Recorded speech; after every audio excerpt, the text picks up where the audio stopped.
What's good? It's your boy Lama G, the esoteric warrior. Hope everyone's doing good today. Alright, so thank you everyone for the comments for the last episode in the Tibetan Lama Burning Palm podcast. I did mention I will be doing the monk view on the moon posture, and one of the practices that harnesses the moon energy. So it's a moon alchemy method, and it works with the 7 chakras of the body. But before we get into that, you know what to do. Smash that like button, share and subscribe, because it always helps. Help a brother out here.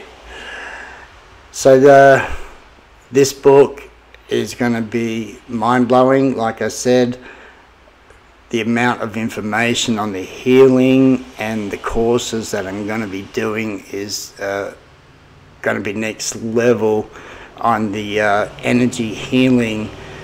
And for the people out there that have done Reiki, I'm also a Reiki level 2 practitioner. I know Chris is a Reiki master. My other friend Simon, Sifu Simon in Sydney, he's a Reiki master as well.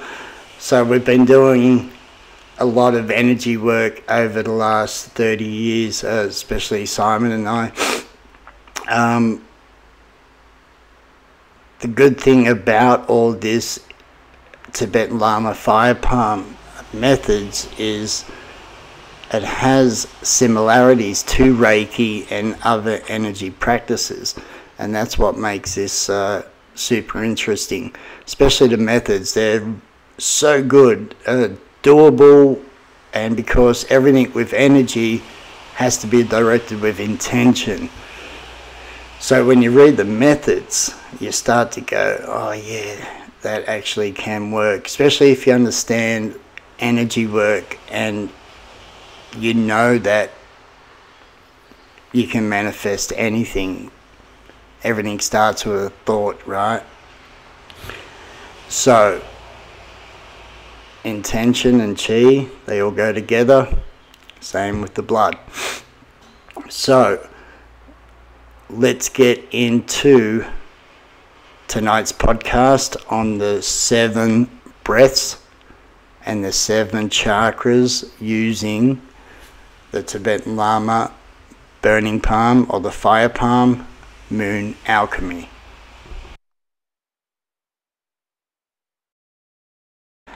So monk viewing the moon is found right throughout the Bak Fu Pai and Do family, specialty skill methods and healing systems, as well as meditative practices.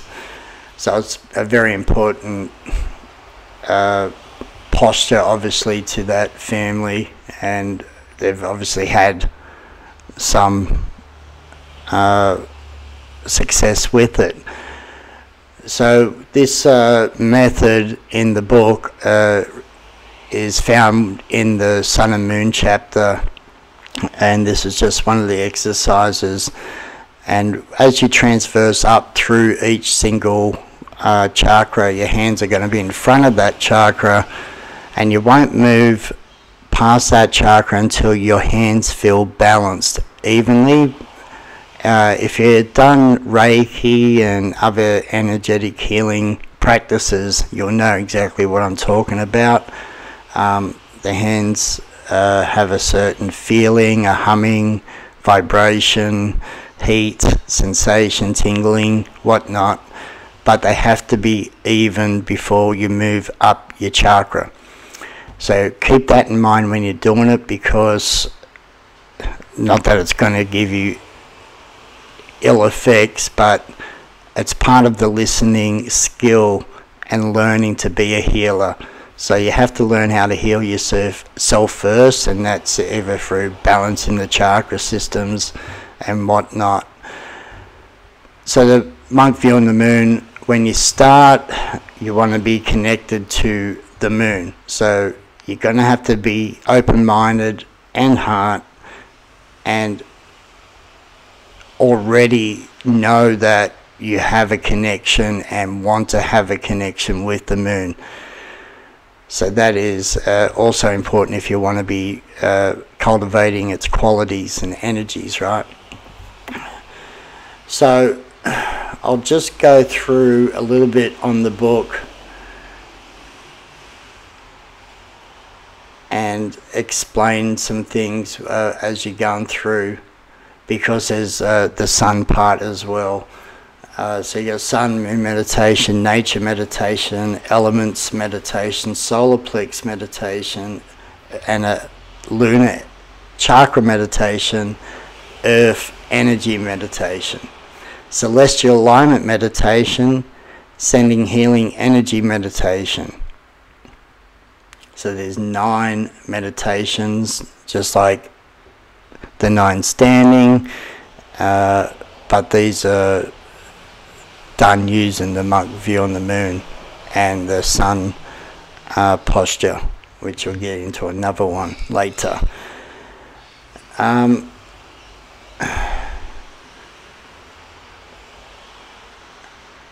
There's also some special keys to keep in mind when you're doing the monk view on the moon posture: alignment with the lunar energies, channeling the fire energy, stillness and observation, connection with the subconscious mind. There's a whole write-up, I'm not going to go through it. But the 7 breath meditation for balancing your own chakras, it has the color associated, emotion, also the frequency. As you know, 369. Let's be real here. Everything's symbolism and mathematics, right? Sacred geometry. So numerology as well. 9 is completion, mastery level, and a lot more. Once you go deeper into all the numerology and stuff, and then you start seeing 7s everywhere, and 9s, and 18s, and 3s, and you start to go, yeah, I see how this is all starting to be real. So like I said, you want to make sure your hands are perfect, balanced before moving up. That allows you to also learn about the listening skills. And sure, if 7 breaths and you go, oh, my left hand doesn't feel as balanced as the right or left, whatever, do another 7 breaths on that same chakra. Continue that until your hands get balanced, then move on. This is a very safe, very easy, and has purpose now, right? So rather than just standing there, and yep, I did teach some of it about how it works with the magnetism and the third eye. That's so deep in this now. We'll get into that and all the different parts of the brain used, and reptilian brains, and all sorts of good stuff that when doing meditation unlocks these certain parts. So yeah, you're going to start with your hands at your root chakra, facing very similar to like a Wu Ji posture in Qigong, but a little bit lower, so in front of your groin, right? And then of course you've already connected with the lunar. If you're not outside and you can't get the energy of the moon, then visualize it, and that's what it's all about. Everything is about intention and energy, and we are all energy vibrating. So as you move up, you'll go through the first, all the way up to the third eye, and then you'll rotate your palms into the monk view on the moon, and then take the 7 breaths, and you're going to work back down to the throat and then finish at the heart, holding the monk viewing the moon. So 7 breaths all the way up and then back down to the heart, and if all of them are balanced and your palms feel energized and you feel that it's balanced you, or you've gotten something from it, then power to you, because if you understand what it's all about, and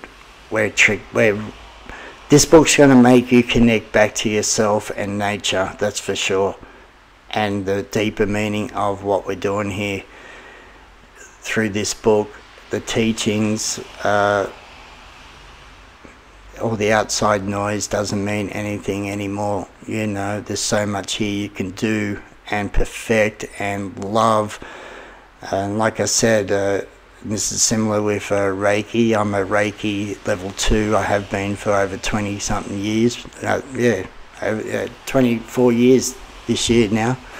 And I know my good friend and student Simon Nader up in Sydney. Shout out Big Bear, what's good? We have a good laugh when we chat, and he's also a Reiki master level.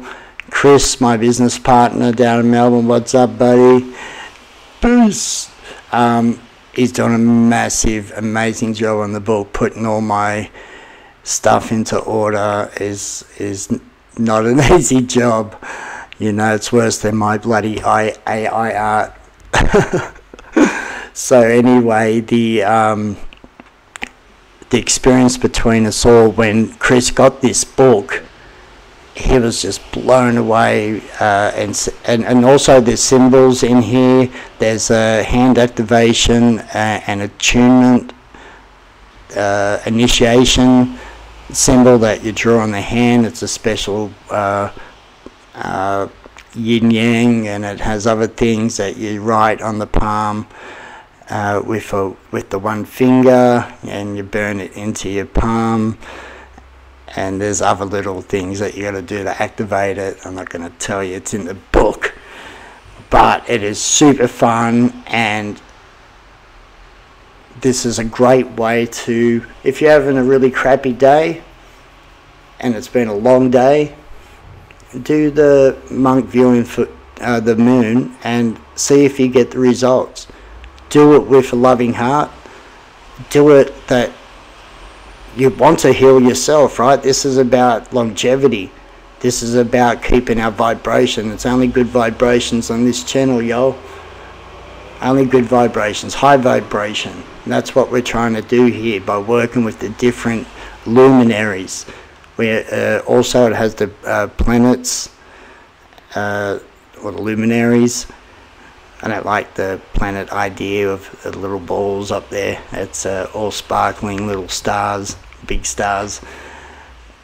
And those stars have energy, and those energy is light, and that light connects us all. We're all one big part of the pie. So, understanding yourself, getting back to nature, and forget the crap in life that is going to bring you down. Get the high vibration.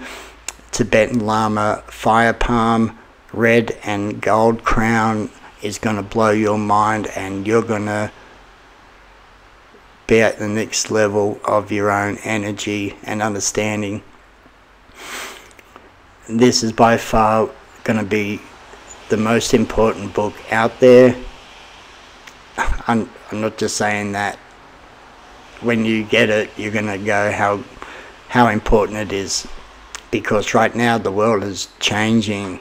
If you haven't noticed, the world has changed, right? The vibration, things are not at a, there's a lot of us that are awakening and we know the truth, but a lot of people are still in the dark, and hopefully with the Tibetan fire, we can bring the light to the masses, get them back to the vibration,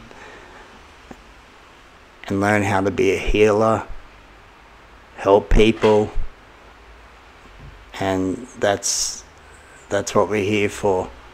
Enjoying life and having your vibration high. Stay away from people with low vibration. Be aware that there are people with low vibration, and you'll notice that through the practice, the people with low vibration will not connect with you, and they'll argue, they will try to bring you down, they'll try to tell you you're a failure, they'll accuse you and make shit up, but that's okay. You got the golden armor practice in this as well. So this is all about the vibration. It just hits and bounces off like a bell. It's all vibration, people. Alright, much love. Have a go. Just do it. Enjoy it. Do it now. It's got a purpose, and the purpose is to balance out your energy on each chakra. If you believe in this system of chakras and energy, and like I said, I worked on a young boy, rest in peace Leo. He only had 2 weeks to live. I did invisible needle, or the golden palm needle, also a rock healing practice, and the solar practice. He was back to school, and he lived for another year and a bit, and he made the basketball team. What a legend.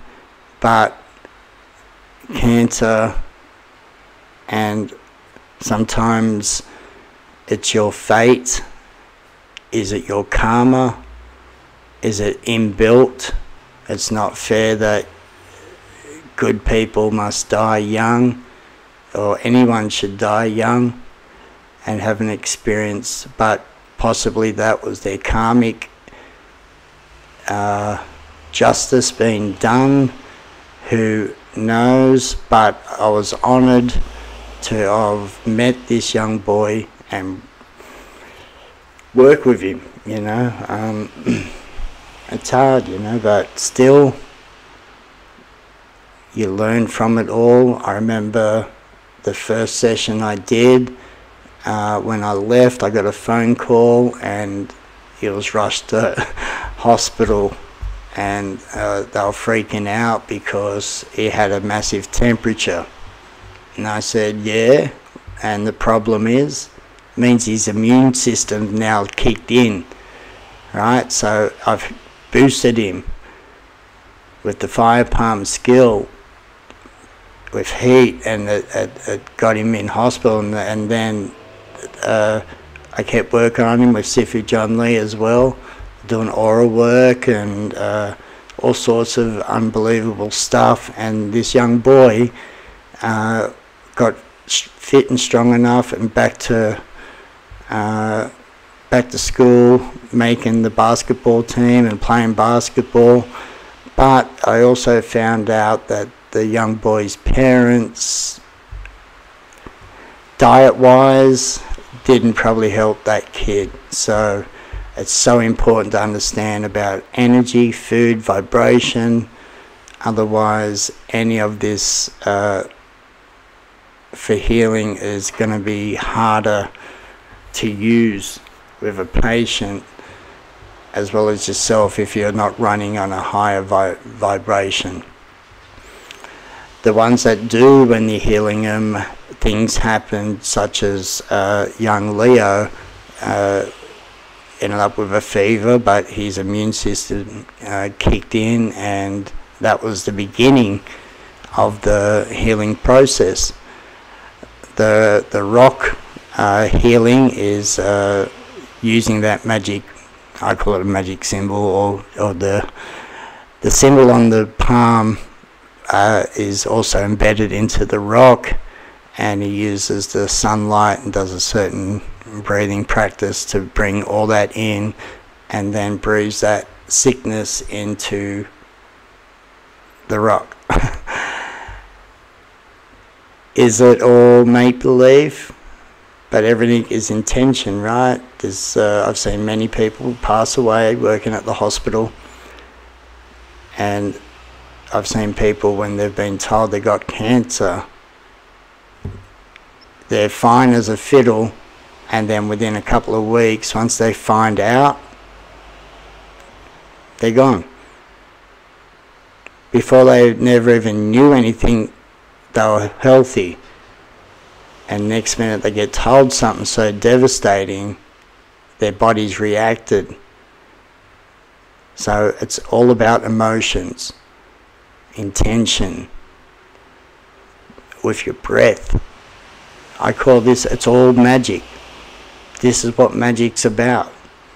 And no, I'm not talking about demonic, spiritual, dark magic or burning incense and I have to bring in 100 different deities and gods. No, this stuff here, when I talk about magic, it's life, energy, right? With your intention and loving, compassionate heart, which Tibetan Buddhism is all about.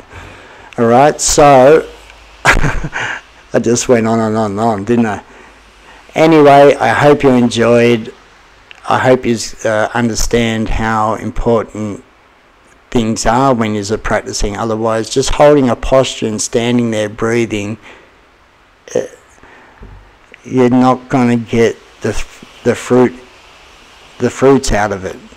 Yeah, sure, you may feel, oh, my hands are buzzing, but some people are standing for so long and getting anything out of it, and their mental attitude, their emotion, they're emotional. So it's all about when you do something such as energy work, you want to be in that mental mind frame. Alright, so soon this book will be out. Our jowls are bottled up now. Hit us up. The Batme book, so many people are enjoying it as well. A lot of new Batme people are out there, are now doing a lot of this in the book and sending me videos, and it's so cool to see. Unfortunately, they don't want me to put it up because they just started, but there's so many people just from the book. So I've got friends out of just making a book, and people are enjoying it and they're getting healthy, and that's my job done. Until next time, train hard, train smart. Tao bless. Sifu G, the new Lama's in town.